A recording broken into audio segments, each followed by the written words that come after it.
شمالی کوریا نے بحریہ زرد کی جانب مزید ایک اور میزائل تجربہ کیا ہے۔ یہ دعویٰ جنوبی کوریا فوج کے سربراہ نے اپنے ایک بیان میں کیا۔ تفصیلات کے مطابق جنوبی کوریا نے اعلان کیا ہے کہ شمالی کوریا نے ایک بار پھر بحریہ زرد کی سمت میں کروز میزائل داغے۔ جنوبی کوریا کے جوائنٹ چیف آف سٹاف نے ایک بیان میں کہا ہے کہ مذکورہ کروز میزائل مقامی وقت کے مطابق صبح 4 بجے داغے گئے۔ اوٹاوا کینیڈا کی حکومت نے واضح کیا ہے کہ اس نے ہندوستان کے ساتھ موجودہ تجارتی معاہدے پر ہونے والے مذاکرات کو روک دیا ہے۔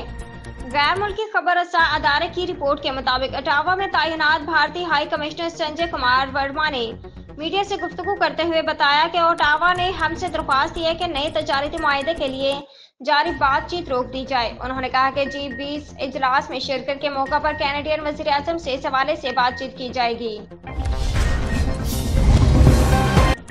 راولپنڈی بونو جانی کھیل میں خودکش حملہ کے نتیجے میں شہید ہونے والے 9 شہداء کو ان کے آبائی علاقوں میں سپرد خاک کر دیا گیا۔ شہداء کی نماز جنازہ اور تدفین میں لواحقین، عزیز و اقارب، اہل علاقہ سمیت سماجی شخصیات نے شرکت کی۔ شہید نائب صوبیدار صنوبر علی، شہید حوالدار عمران خانیوال میں سپرد خاک، جبکہ شہید حوالدار عارف کو ضلع لودھرا میں سپرد خاک کیا گیا۔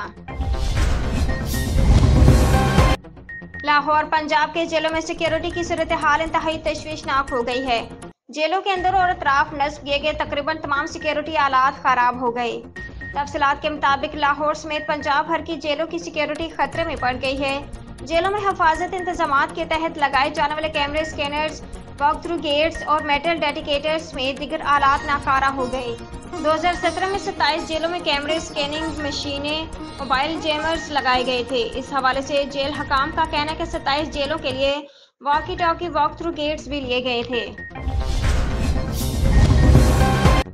اسلام آباد الیکشن کمیشن نے بیوروکریسی سے متعلق بڑا فیصلہ کر لیا۔ 3 سال سے زائد صوبوں میں تعینات افسران کو وفاق بلانے کی ہدایت کر دی۔